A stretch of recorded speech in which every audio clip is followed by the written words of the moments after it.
Cześć! Na całym świecie, tak jak i w Polsce, narosło wiele mitów wokół substancji psychoaktywnych. Dlatego stworzyłem nową serię 5 mitów, w której będę starał się obalić najpopularniejsze z nich. I tutaj na pierwszy ogień idzie marihuana.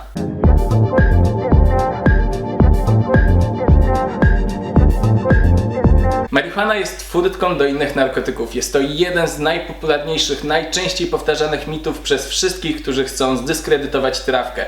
Czy mają oni jakieś sensowne argumenty? No mają. Najczęściej powtarzanym jest ten, że 100% osób, prawie 100% osób, które trafiły do Monaru, zaczynały kiedyś od trawki. Równie dobrze tutaj mógłbym powiedzieć, że te same osoby zaczynały kiedyś od alkoholu, kawy, energetyków, a nawet, uwaga, od mleka matki. Nie skłamałbym, jeżeli bym powiedział, że 100% osób w Monarze piło kiedyś mleko matki. Czy ta argumentacja jest słuszna? Dlaczego nikt nie mówi, że piwo może być początkiem picia denaturatu, a mówi się, że palacz trawki skończy jako heroinista? Tutaj kolejny raz widzimy, że obowiązują podwójne standardy i szkaluje się bardziej marihuanę niż na przykład alkohol.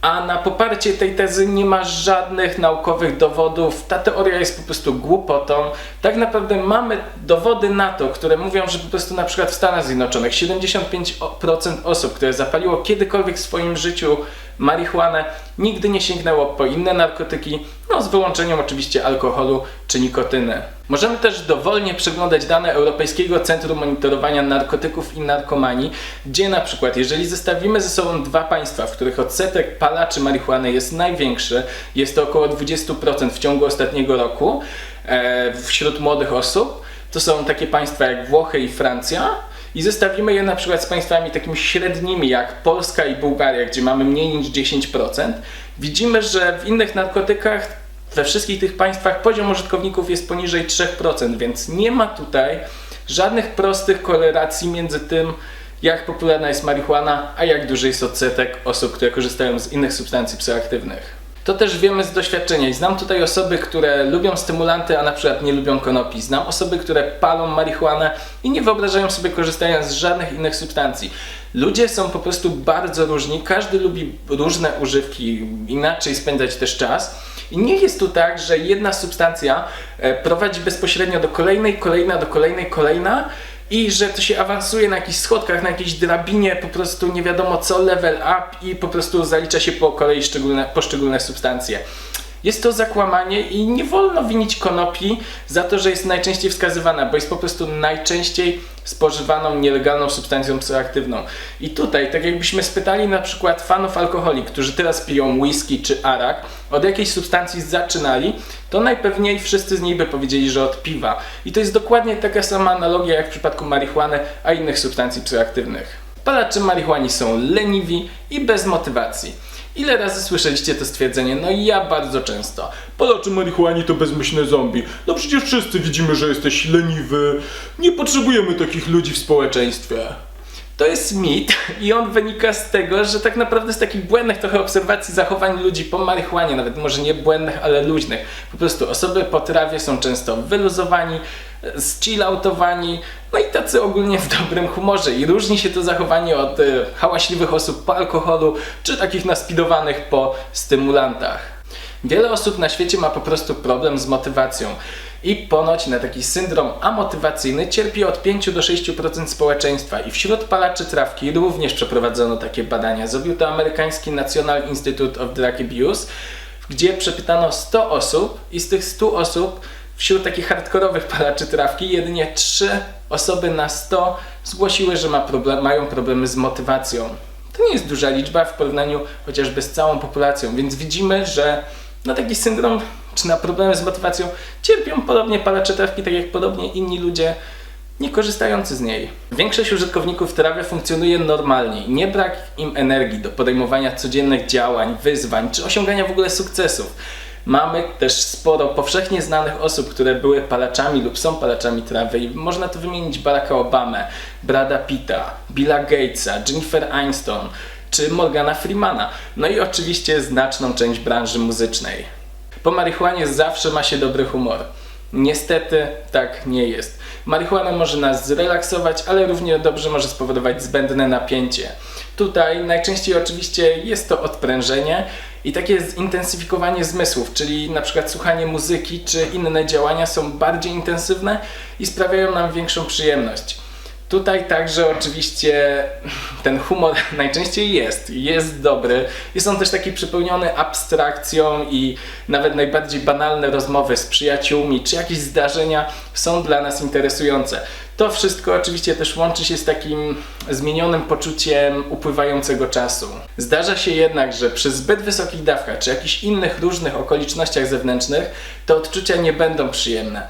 Może pojawić się wtedy taka pewna nierealność, depersonalizacja, poczucie zagubienia, bezradności, czy nawet lęk i panika.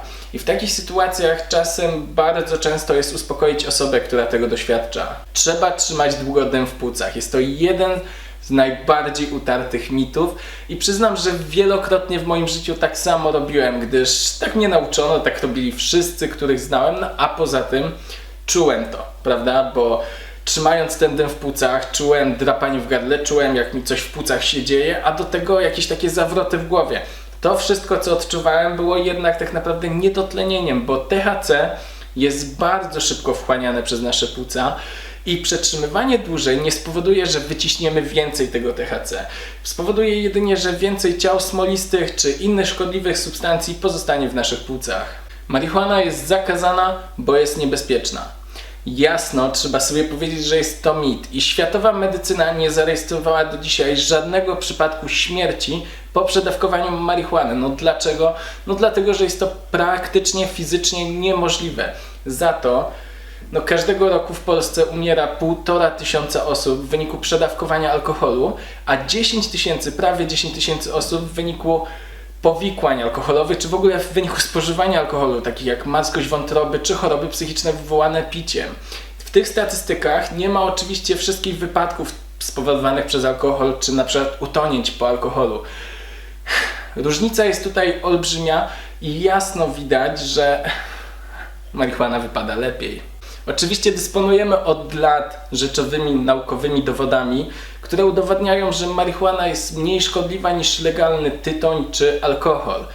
Te wyniki nie dotarły jednak jeszcze do wszystkich osób i nadal musimy walczyć z mitem, który mówi, że marihuana jest zakazana, bo jest szkodliwa. Oczywiście nie możemy tutaj mówić, że marihuana jest kompletnie nieszkodliwa. Jak każda rzecz, która jest konsumowana w nadmiarze, wyrządza szkody naszemu organizmowi. Można jednak je zminimalizować chociażby przez inną formę podawania, czy o dbanie o to, aby nie wykształcić szkodliwych nawyków. Ludzie uzależniają się od wielu rzeczy czy osób w swoim życiu i może się tak zdarzyć, że ktoś uzależni się także od marihuany. I badania wskazują, że taki problem może dotyczyć około 9% najbardziej hardkorowych palaczy. I tutaj Instytut Catona zrobił badania, w którym mierzył moc uzależniającą różnych substancji i w tych badaniach nikotyna uzyskała 100, alkohol 81, a marihuana 21. Jak więc widzimy, marihuana nie została zakazana dlatego, że jest jakoś szczególnie niebezpieczna dla naszego zdrowia lub szczególnie uzależniająca. Za jej zakazem stały inne przesłanki, no ale o tym to już może w innym filmie. Cieszę się, że dotarłeś do tego miejsca i jeżeli podobał Ci się ten pomysł na nową serię, daj znać w komentarzu. Na pewno masz też takie mity, z którymi spotkałeś się w życiu, które należy odczarować. Napisz mi o nich, a wspólnie wybierzemy najbardziej istotne do kolejnych filmów. Chciałem też tutaj podziękować Wam wszystkim za wiadomości, które otrzymałem, było ich strasznie dużo, także za pomoc w wyborze nowego laptopa. Mogę teraz już działać na lepszym sprzęcie niż ten, który pozostał mi po stracie pracy. Mój prywatny był naprawdę beznadziejny, w końcu odczułem różnicę. Chciałem także bardzo serdecznie podziękować wszystkim, którzy wspierają mnie na Trip and Donation. Tak naprawdę to dzięki Wam powstał ten film, dzięki Wam także spadło mi dużo problemów z głowy i mogę działać, robić dalej to, co chcę. Jeżeli chcecie dołączyć do tej grupy, link znajdziecie w opisie, będzie mi bardzo miło oczywiście. Możecie także pomóc w różny inny sposób. Tak naprawdę wystarczą czasem lajki, komentarze, udostępnienia. Dzięki Wam docieram do innych, nowych osób, a im nas więcej, tym czuję się też trochę bezpieczniejszy, nie ukrywam. Robicie dla mnie także bardzo dużo rzeczy i tak naprawdę zaskoczyło mnie to wszystko. Ombre na przykład, grafik, wykonał nowe, odświeżone logo, także tło na Facebooku.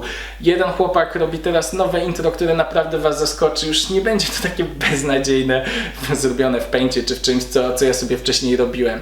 Chciałem was oczywiście także serdecznie przeprosić, że czekaliście tak długo. Ten wrzesień na ten nowy filmik.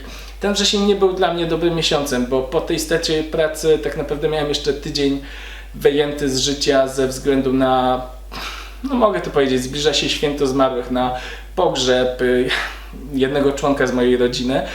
Ta osoba dożyła całe szczęście słusznego wieku, no ale to był mój trzeci pogrzeb w życiu i tak naprawdę no trochę gdzieś mnie tam wybiło to z rytmu.